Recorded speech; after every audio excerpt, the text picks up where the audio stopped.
అబ్రహాము కుమారుడు ఇస్సాకు, ఇస్సాకు కుమారుడు యాకోబు, యాకోబు దేవుని యొక్క దూతతో పోరాడటం, అంటే దేవునితో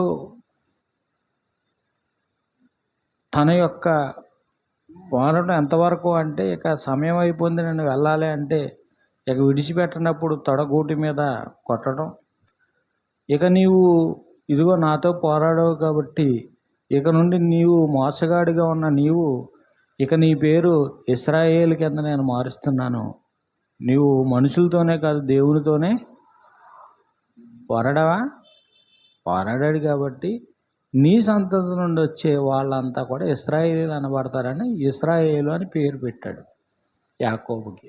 యాకోబు ఇశ్రాయేలు అయ్యాడు.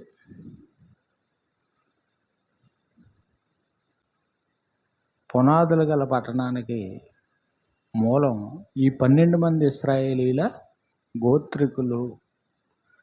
ఈ 12 గోత్రాల్లో ఉన్న ఒక గోత్రమే యోధా గోత్రం. ఆ యోధా గోత్రం నుండి వచ్చిన వాడే, యోధా గోత్రం అనగా సింహం, ఆ యోధా గోత్రం నుండి వచ్చిన వాడే యేసుక్రీస్తు వారు. ఏమండి?